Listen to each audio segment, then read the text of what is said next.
మీరేం వరి అవ్వకండి ఆంటీ, ఆ బాక్స్ దొరికేసిందనుకోండి. అంకుల్, నాకు కూడా మీ పరువు గౌరవమే ముఖ్యం. వాటిని నిలబెట్టడానికి నేనెంత దూరమైనా వెళ్తాను. ఇప్పటి వరకు నువ్వేం చేసినా భరించాను, సహించాను. కానీ ఇది దేశ భద్రతకు సంబంధించిన విషయం. మన కుటుంబ విషయం దేశానికి సమస్య కాకూడదు. నువ్వేం చేస్తావో తెలీదురా.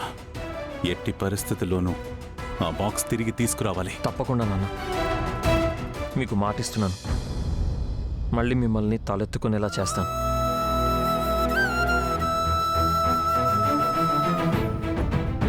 చిన్నప్పటి నుంచి నువ్వు నన్ను ఎంత గారాబం చేశావో, కానీ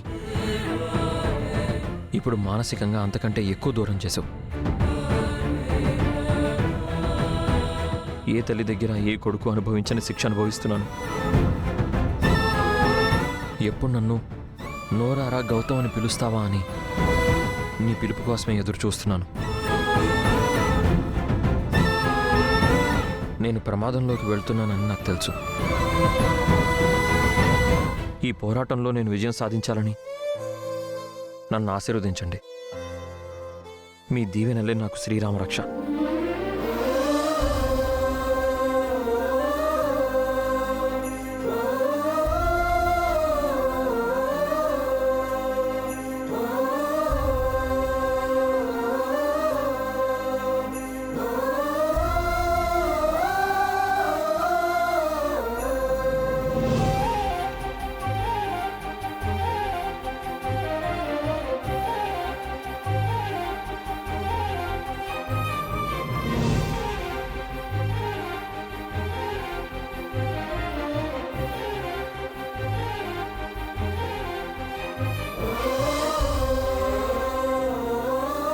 క్షేమంగా వెళ్ళిరండి.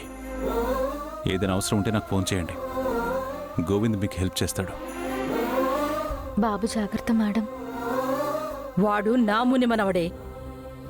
వాడి గురించి నువ్వు జాగ్రత్త చెప్పాల్సిన అవసరం లేదు. బయలుదేరు.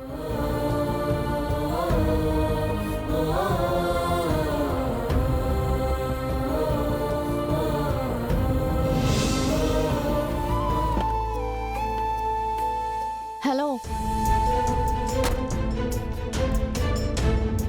గౌతమ్ పక్కన కూర్చోవాల్సింది నేను. నువ్వు వెనక్కి కూర్చో. అదేంటి అదితి, నువ్వెప్పుడు బ్యాక్ సీట్లో కూర్చుంటావు కదా, ఇప్పుడేంటి కొత్తగా ఫ్రంట్ సీట్ అంటున్నావు? అది అహల్య ఉన్నప్పుడు. కానీ తన అహల్య కాదు కదా. అహల్య కాకపోయినా అహల్యలాగా ఉంది కదా.